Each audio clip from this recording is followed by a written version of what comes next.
They lay him away behind a shining steel door in a room as cold as stone. And we see ants. We see him now. We look and we see him now, waiting for help, bleeding into the silenced ground, lying in a field beside a road, with the plants flattened beneath him as if he'd fallen from the sky. None of the pain he would have expected, not yet. None of the screaming and panic and flailing around for something to be done.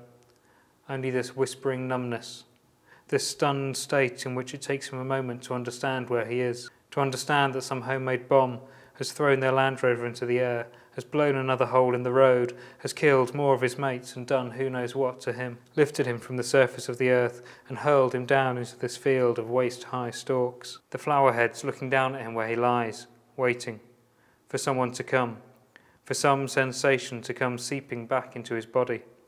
The tips of his fingers, the ends of his toes, the blue sky, the poppies, the nodding poppy heads, the smell of smoke and burning and hot baked earth, the sounds coming back with a rush like he was being lifted from water, gunfire and shouts and heavy bootsteps across the dry soil. Faces over him, helmeted faces, and bodies dangling with equipment, and then hands upon him, searching him, cutting away his clothes, touching his face, hands which come away from his body covered in blood. Gloved hands. Voices telling him he's going to be okay. Voices telling him they're going to get him out of there. Voices asking where the helicopter is. Someone saying they were giving him a shot of morphine to keep him going until the helicopter arrived, and everything then okay. The fading away of the gunfire and of everything else. The many hands holding him tight and holding him warm and holding him safe above the good dark earth. We see the poppy heads nodding and bowing in the breeze. We see the farmers coming to inspect their crops, walking slowly through the planted lines.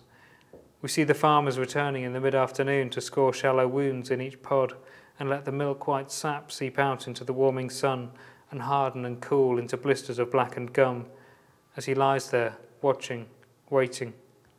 We see the gum wrapped in leaves and laid out to dry and sold for good money to men who come rattling into the valley in old Russian saloons with loose floor panels. The sound of the helicopters in the distance. The cars grinding over the mountain passes and turning off the road by an old hill trail. The men slinging the black opium lumps into bags across their shoulders and walking to a pair of old iron shacks beneath an overhanging rock, where boys stripped to the waist are tending fires and oil drums and squatting over fat sackcloth bundles which ooze dark stains into the earth. We see the banked fires beneath the oil drums burning all through the night. Strange light falling through the fields, golden light, faces set against the sky and the sound of a helicopter somewhere and a voice saying, "Hang in there, pal, you'll be all right." Boys' voices chattering on in some language like Afghanistani or whatever it is, boiling up a kettle of tea and chewing on handfuls of bread, pressing the coffee-coloured powder into brick-shaped blocks, the size of those pocket dictionaries the officers use when they're out in the villages winning hearts and minds. Or maybe the size of those fat satellite phones they use for calling down airstrikes. The poppy heads swaying suddenly in a strong breeze, pressing themselves flat to the ground as if ducking for cover, and the helicopter suddenly dropping out of the sky like a what? Like a black mother goose.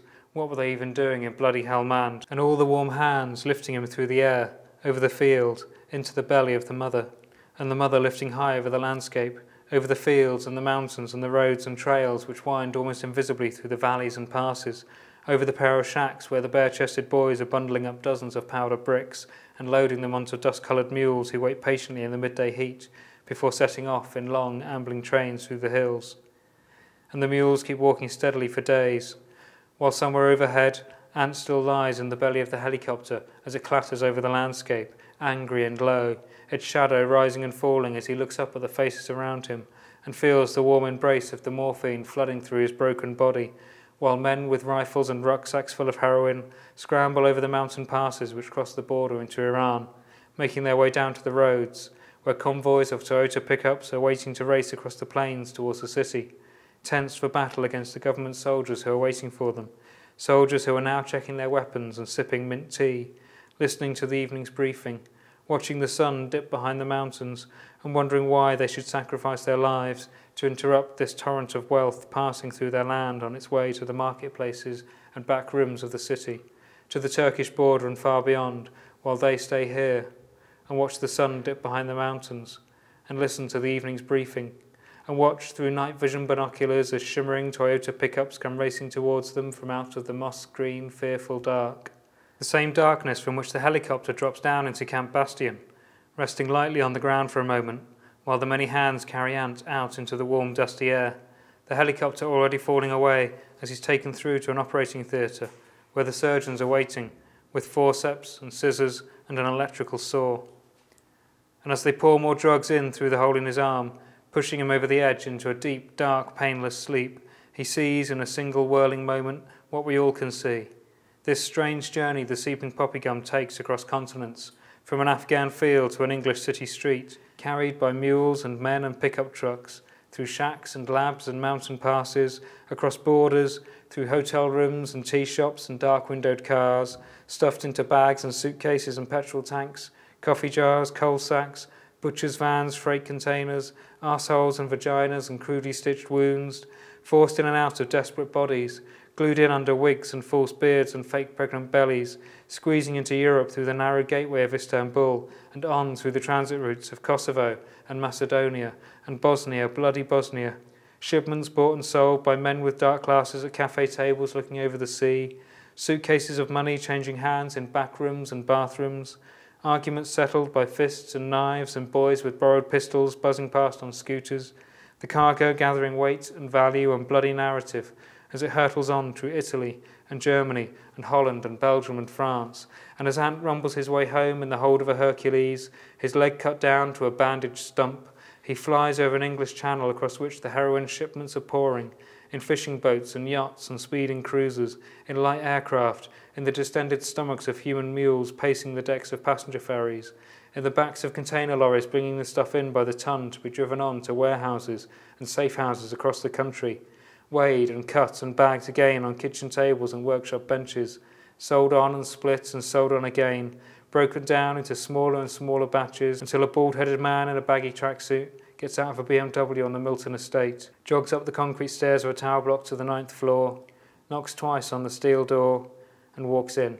And a few minutes later, a boy in a grey hooded top comes out of the same stairwell carrying a bike and rides off down the hill towards the railway sidings, over the canal and under the motorway and around the roundabout, to the Miller's Arms and the phone boxes where Danny still waits, tutting at the damp ragged note Danny hands him and flicking a bag into the long grass and pedalling away up the hill, looking once over his shoulder to see Danny scrabbling across the ground for the gear and shutting himself in the phone box with Einstein still jumping around outside, laying out his works on the metal shelf and trying to keep his sweating, shaking hands even a little bit still while he cooks up a fix in a blackened spoon.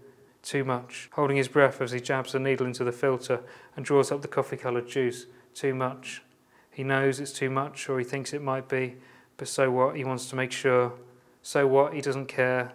Pulling down his soiled trousers and poking a new hole through the scabbing wound over his fem, pushing in, deeper in, and feeling for the vein, feeling for the blood, feeling the pain, the good pain that means he'll be well soon, that all shall be well. And he draws back the syringe a little to see the blood from the vein, to be sure he's got the right place, but there's nothing there. There's nothing there. He moves the needle, he takes it out and puts it in, and takes it out and puts it in, and there's nothing there. So he pulls it right out and wipes it clean on his sleeve and turns to the window and uses the dark night as a mirror to focus in on his neck. He clenches his jaw to make the veins stand out.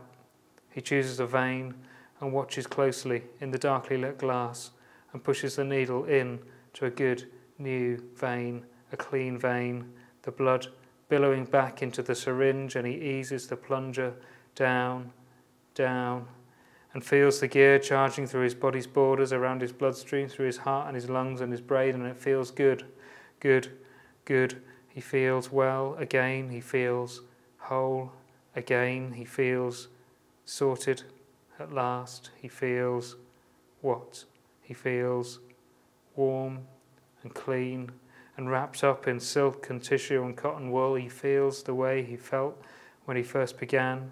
He leans his face against the cold dark glass and looks out at the city, at the lights, at the passing cars, the passing trains, the orange-bellied clouds and the black star-pierced sky, a flock of pigeons silhouetted, and he drops the needle to the floor and presses his hands to the cold glass and slides to the floor and curls up on the floor. All this shall pass, and he waits for all this to pass.